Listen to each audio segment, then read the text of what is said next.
Myologie de l'épaule.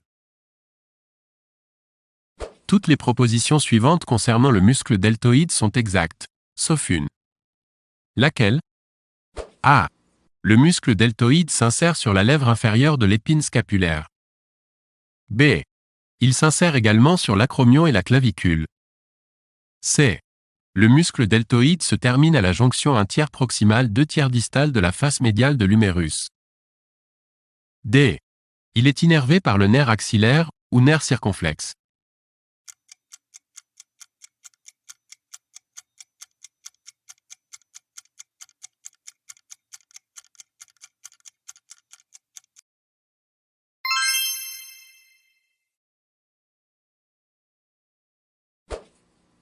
Le muscle grand rond présente tous les caractères suivants, sauf un. Lequel? A.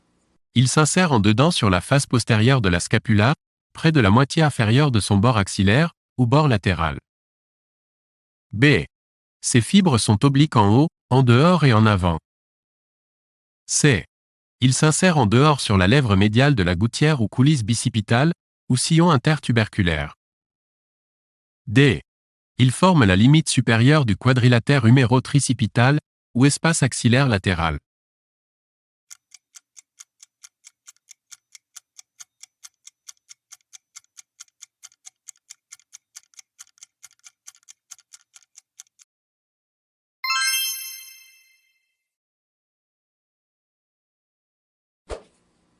Toutes les propositions suivantes concernant le muscle grand rond sont exactes, sauf une. Laquelle? A. Le muscle grand rond s'insère sur le bord axillaire de la scapula, en dessous du muscle petit rond. B. Il passe ensuite en arrière du long chef du muscle triceps brachial. C. Il se termine sur la lèvre médiale de la coulisse bicipitale, ou gouttière intertubérositaire. D. Il limite en bas l'espace axillaire latéral, ou quadrilatère huméro-tricipital de Velpeau.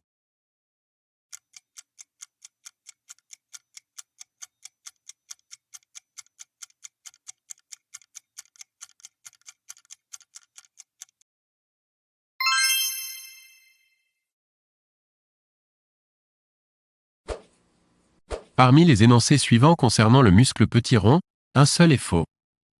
Lequel? A. Il est en rapport, au niveau de son insertion scapulaire, avec les vaisseaux scapulaires inférieurs, ou vaisseaux subscapulaires. B. Il est inséré sur la face antérieure du trochitaire, ou tubercule majeur, de l'humérus. C. Il limite en haut le triangle homotricipital, ou espace axillaire médial. D. Il est abducteur et rotateur latéral de l'épaule.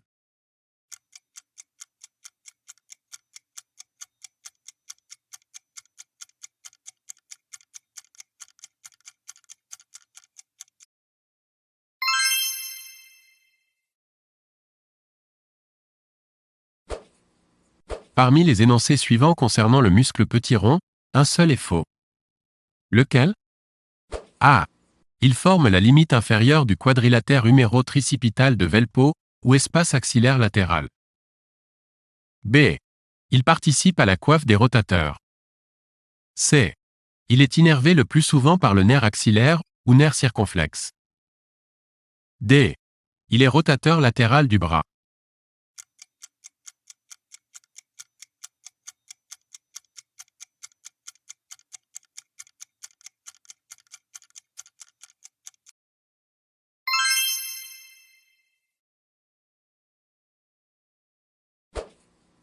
Toutes les propositions suivantes concernant le muscle subclavier sont fausses, sauf une. Laquelle? A. C'est un muscle expirateur accessoire. B. Il s'insère sur la face supérieure de la moitié médiale de la clavicule. C. Il est considéré comme un ligament actif de l'articulation acromioclaviculaire car il stabilise la clavicule. D. Il s'insère sur la première et la deuxième côte.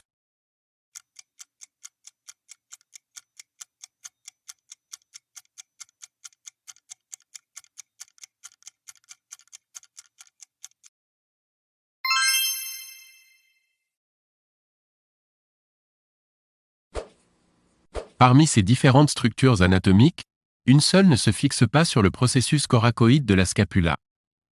Laquelle? A. Muscle coraco-brachial. B. Ligament conoïde. C. Muscle subscapulaire. D. Muscle petit pectoral.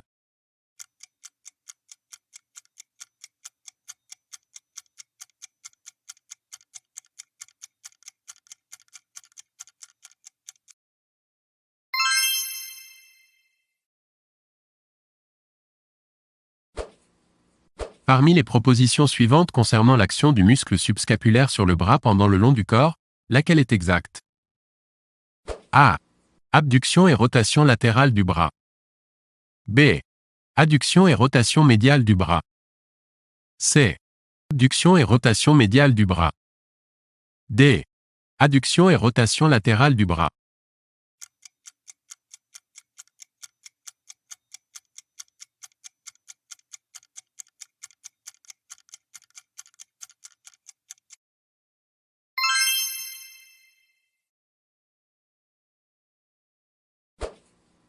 Parmi les énoncés suivants concernant le muscle supraépineux, un seul est faux. Lequel? A. Il s'insère sur le trochiter, ou tubercule majeur de l'humérus. B. Il est séparé de l'articulation scapulo-humérale par une bourse séreuse. C. Il est séparé de l'articulation acromioclaviculaire par une bourse séreuse. D. Il est innervé par le nerf suprascapulaire.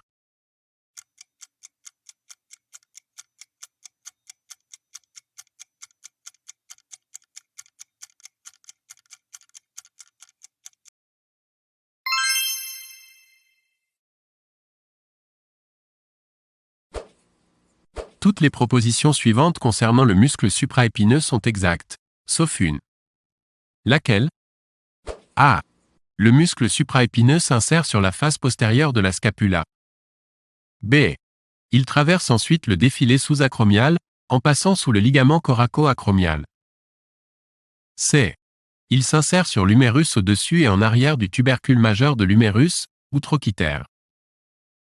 D. Son insertion humérale est séparée du muscle deltoïde par la bourse séreuse subacromiale.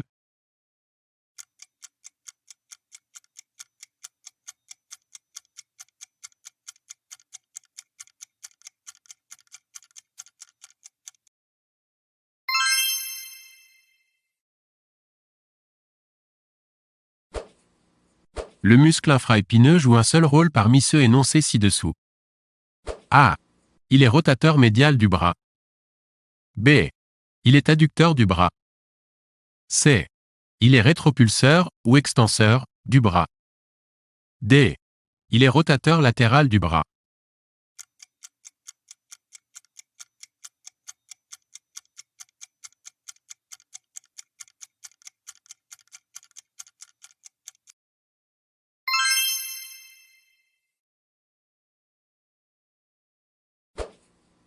Parmi les muscles suivants, lesquels participent à la coiffe des rotateurs?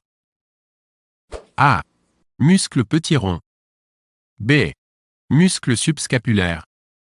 C. Muscle supraépineux. D. Muscle infraépineux.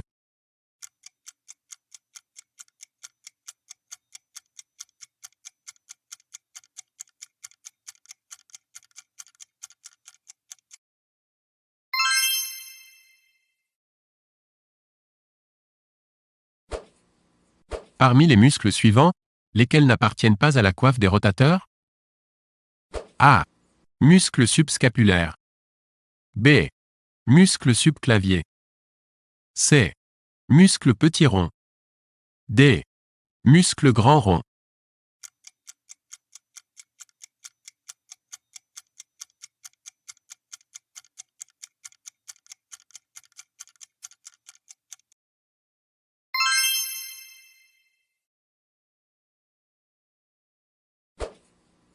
Parmi les muscles suivants, citez ceux qui ne font pas partie de la coiffe des rotateurs. A. Le muscle petit pectoral. B. Le muscle subscapulaire. C. Le muscle grand rond. D. Le muscle supraépineux.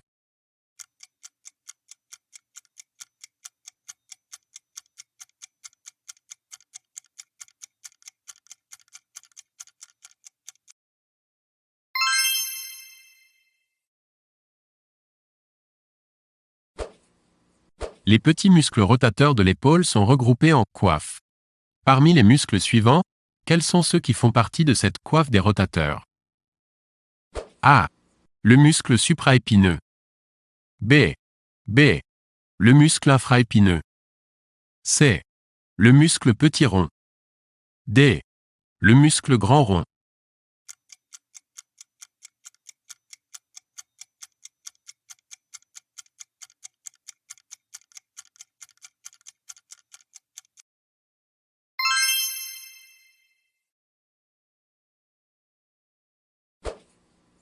Quel mouvement du bras entraîne la contraction du muscle grand pectoral? A. Adduction du bras. B. Antépulsion ou flexion du bras. C. Rotation médiale du bras. D. Abduction du bras.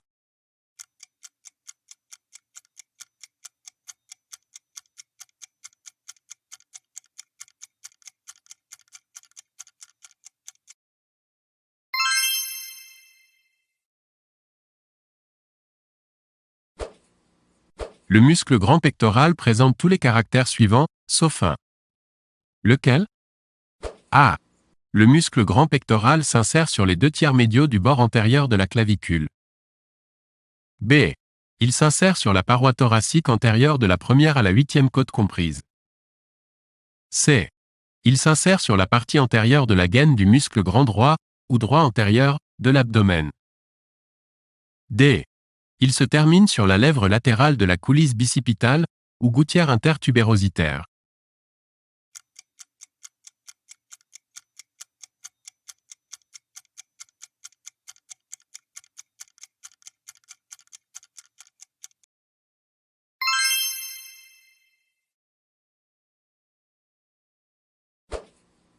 Toutes les propositions suivantes concernant le muscle grand pectoral sont exactes, sauf une. Laquelle? A. Il s'insère au niveau de l'humérus dans le fond de la coulisse intertubérositaire, ou gouttière bicipitale. B. Il est adducteur et rotateur médial du bras. C.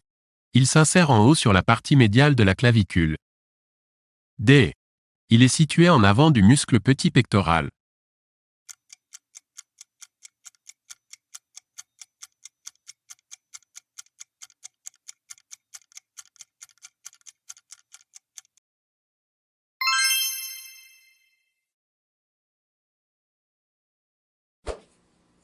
Toutes les propositions suivantes concernant le muscle grand pectoral sont exactes, sauf une. Laquelle? A. Il s'insère sur la lèvre latérale du sillon intertuberculaire de l'humérus, ou gouttière intertubérositaire, ou coulisse bicipitale. B. Son tendon passe ensuite en avant des muscles courts biceps et coraco-brachial. C. Au niveau de son insertion humérale, les fibres du plan profond se dirigent vers la clavicule. D. Il est perforé par les rameaux cutanés antérieurs des nerfs intercostaux.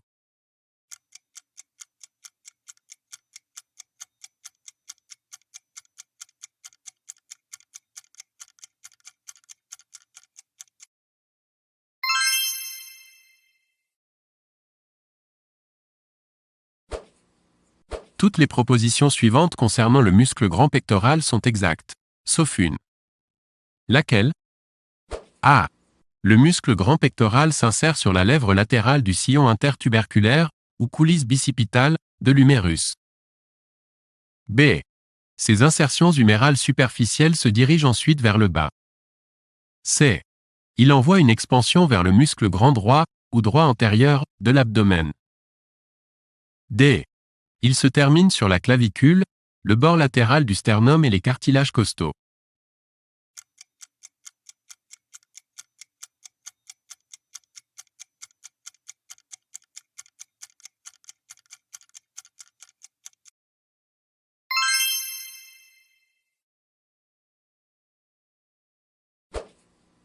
Toutes ces propositions concernant le muscle grand pectoral sont exactes, sauf une. Laquelle? A. Le muscle grand pectoral s'attache aux 2/3 médiaux du bord antérieur de la clavicule. B. Le muscle grand pectoral s'attache sur le bord latéral du sternum. C.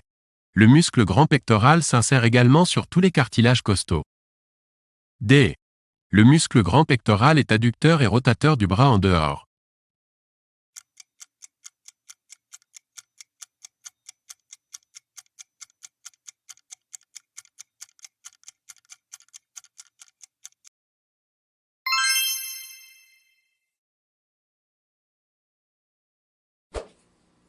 Les insertions suivantes concernant le muscle grand pectoral, sauf une.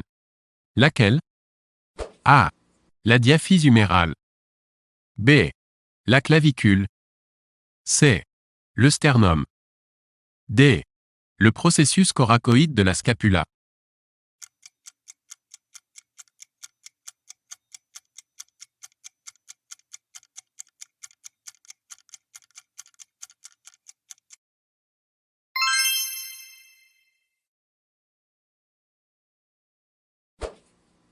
Parmi les propositions suivantes concernant le muscle petit pectoral, laquelle est fausse?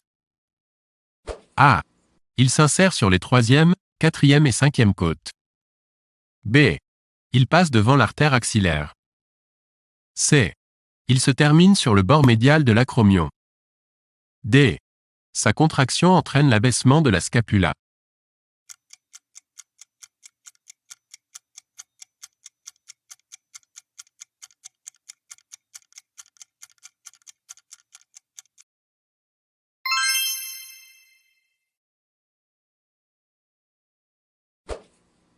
Parmi les éléments suivants, lequel ne peut s'appliquer au muscle petit pectoral? A. Il s'insère sur le processus coracoïde de la scapula. B. Il se termine en bas sur la troisième, la quatrième et la cinquième côte. C. Il passe derrière l'artère axillaire. D. C'est un muscle inspirateur accessoire.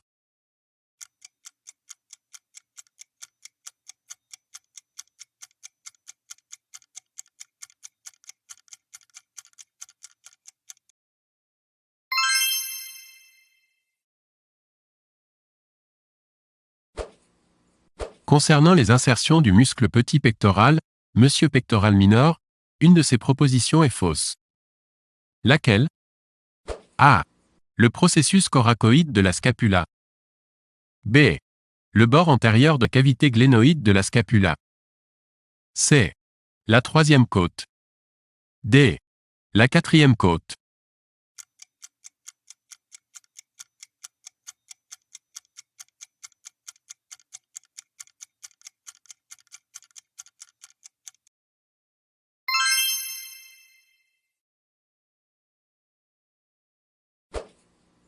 Parmi les propositions suivantes concernant le muscle petit pectoral, une seule est vraie. A. Il s'insère sur le processus coracoïde de la scapula. B. Il s'insère sur la face latérale des sixième, septième et huitième côtes. C. Il participe à la constitution de la paroi postérieure du creux axillaire. D. Ces insertions se font au niveau de l'arc postérieur des côtes.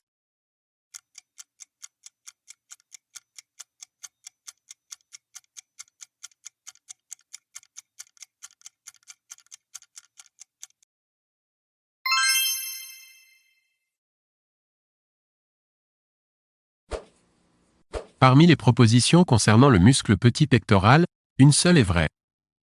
Laquelle? A. Le muscle petit pectoral s'insère par trois languettes distinctes sur le bord supérieur et sur la face médiale des troisième, quatrième et cinquième côtes. B. Les digitations du muscle petit pectoral se réunissent en une lame musculaire dont les tissus se portent en convergeant en haut, en dedans et en arrière. C. Le muscle petit pectoral en prenant son point d'appui fixe sur la scapula soulève les côtes et devient inspirateur. D. Le muscle petit pectoral est situé au-dessus du muscle subclavier.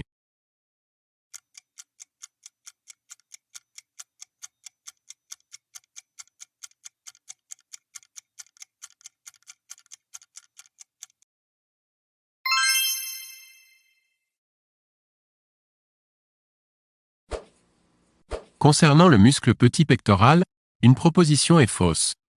Laquelle? A. Il s'insère sur le processus coracoïde de la scapula. B. Il s'insère sur l'arc postérieur des troisième, quatrième, cinquième côtes. C. Il forme la limite antérieure de la région axillaire. D. Il est innervé par une branche du tronc secondaire antéro-interne, ou faisceau médial, du plexus brachial.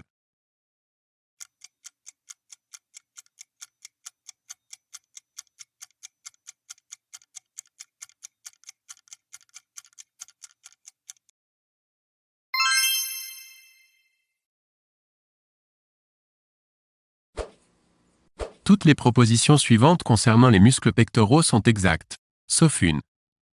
Laquelle? A. Le muscle petit pectoral participe à la constitution de la paroi antérieure du creux axillaire. B. Les muscles pectoraux sont engainés par le fascia clavi-pectoro-axillaire. C. Ils sont innervés par l'anse des pectoraux, anastomose entre les faisceaux antérieurs et postérieurs du plexus brachial. D. Le muscle petit pectoral est adducteur de l'épaule et inspirateur accessoire.